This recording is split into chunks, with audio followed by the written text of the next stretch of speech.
Un saludo para todos, mi nombre es Fernando Mérida. Actualmente estoy cursando la maestría en Ciencias de Desarrollo Rural en la Facultad de Agronomía de la Universidad de San Carlos de Guatemala. Y esta es una actividad como parte del desarrollo del curso de Dinámicas Territoriales. Hemos estado analizando el texto del autor Mario Sosa Velázquez, que lleva como título ¿Cómo entender el territorio? Y haremos una síntesis de algunos de los aspectos más importantes que nos permiten entender de una mejor forma la complejidad del territorio. Iniciaremos diciendo que el territorio no es únicamente el espacio físico delimitado por fronteras políticas administrativas que en algún momento pueden ser autoritarias, sino que es el resultado de la interacción del ser humano con aspectos sociales, naturales, ecológicos, productivos y económicos, tomando en cuenta la diferenciación que puede existir en cada grupo de pobladores dentro de las diferentes dinámicas previamente mencionadas. El territorio, como un ente en construcción social complejo, no puede entenderse parcialmente. Conocer y comprender su proceso y dinámica requiere un acercamiento a su multidimensionalidad, que articule, como hemos dicho, lo natural, lo social, lo económico, lo político y lo cultural. Para entender de una mejor forma el territorio se hace necesario explicar acerca de la dimensión social que lo constituye. Esta dimensión se refiere a las relaciones que se establecen y las acciones que realizan los grupos sociales en general, que tienen que ver con el proceso de organización, de apropiación y construcción del territorio. La relación entre grupos y territorio es una de las variables que explica la diversidad social en términos de organización, normativa, potencialidad económica y vínculo cosmogónico, es decir, un proceso civilizatorio en el que el territorio no solo es un contexto, sino parte y contenido de este proceso. Un elemento de primer orden a considerar para entender el territorio desde la dimensión social es su configuración. En cuanto a la formación social, háblese de clases sociales, háblese de grupos, háblese de pueblos o instituciones sociales. Todo territorio presenta una configuración social particular. Habrá algún tipo de configuración donde exista un grupo muy diferenciado por el aspecto económico de otro, que a nivel local pueden verse como los más desposeídos o pobres. También habrá otros territorios donde predomine el campesinado o el pequeño productor de la tierra. En otros habrá grandes propietarios, hasta los que son parte de capitales transnacionales. Tales diferencias se expresan más allá del tamaño de la riqueza, muchas veces en relaciones sociales, lastimosamente, de diferenciación, exclusión, marginación y discriminación dentro del mismo territorio.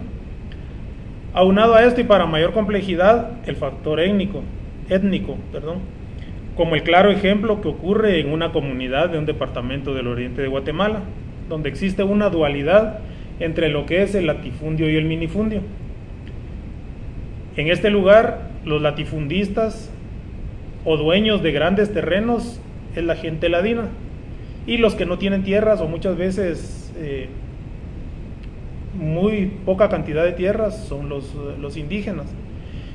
Estos últimos muchas veces se ven en la necesidad de establecer relaciones de compadrazgo con los ladinos, con el objetivo de en algún momento contar con algún acceso al recurso tierra, ¿verdad? Y definitivamente pues esto viene acompañado o trae como consecuencia que tengan que ser leales políticamente a estas personas, ¿verdad? Son cuestiones que pasan en algunos lugares de nuestro territorio nacional. Por otro lado, pues también tenemos lo que es la dimensión cultural del territorio.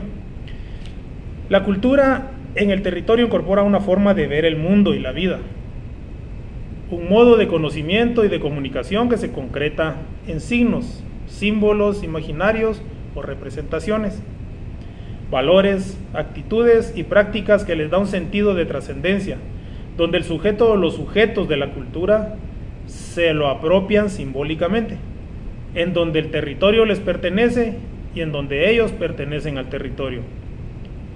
O sea, ya una comunidad, una familia o un pueblo. Al final de cuentas, el sentido de pertenencia.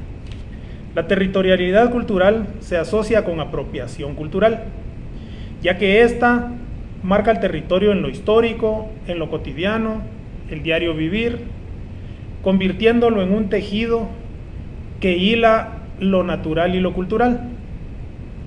Podemos hablar del cerro, del monjón, del río, que son marcadores de fronteras territoriales determinadas por procesos sociales propios del lugar, y un espacio donde lo profano profano o mundano y lo sagrado pues constituyen mundos o realidades paralelas que se entrelazan, gestando con ello toda una cosmovisión propia y singular de cada lugar.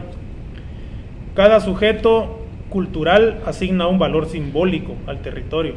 Por ejemplo, la madre tierra constituye un término con el cual se concibe y establece una relación con el territorio, como sustento de vida, como nuestra madre, como el ámbito donde están los espíritus de nuestros antepasados. Otro ejemplo son los cerros sagrados, en los cuales se sintetiza la cosmogonía de un pueblo, al punto de pedir permiso al cerro para poder sembrar, cultivar, cosechar, incluso hasta explorar.